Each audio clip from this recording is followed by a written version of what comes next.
We're going to be working on nerve striking today. We're just going to give a short introduction to some nerve points and pressure points to hit. Now, obviously in a fight I'm not going to be aiming exactly for this point, but having a general idea where these nerves are could help you direct your striking. We're going to start with the arm, we're going to work our way up, and we're going to do all the way up to the neck.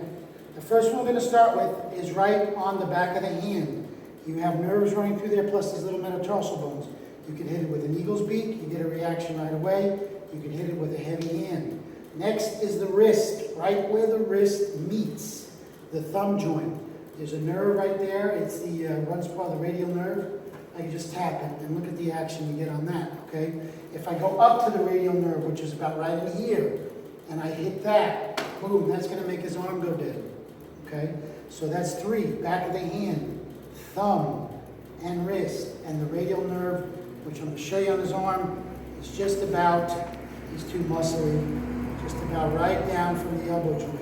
If I go to the inside of the bicep here, where the brachial nerve is, and I tap this, you're starting to get a reaction. If you swing with your arm and hit, it's going to make like his arm's bent and broken, and it's going to go limp.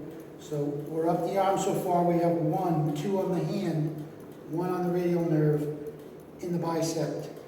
Go up to the collarbone. You have 2 edges on the collarbone. Either end, this one, or take the one that's closest to the throat, right in there, okay? This one I can press and I can push and get it, okay? That's just with one finger I'm using, one finger. Nerve strikes work. The next one is up in the carotid, the vagus nerve.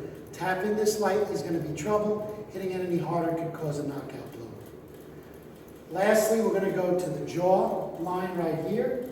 I'm going to hit where the jaw moves and connects to the mandible here, the mastoid process.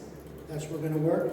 I can tap this with an eagle's beak there, with the palm, anything is where the nerves are. So, we're going to have the jaw, the carotid, collarbone, both points, inside the bicep, the radial nerve, thumb where it meets the wrist, to the back of the hand. That's just a very quick introduction to nerve strikes. Start incorporating these things when you do your technique. If a guy grabs, in other words, instead of me just hitting, aim for that nerve when I hit, and you'll have a lot more results in your strikes.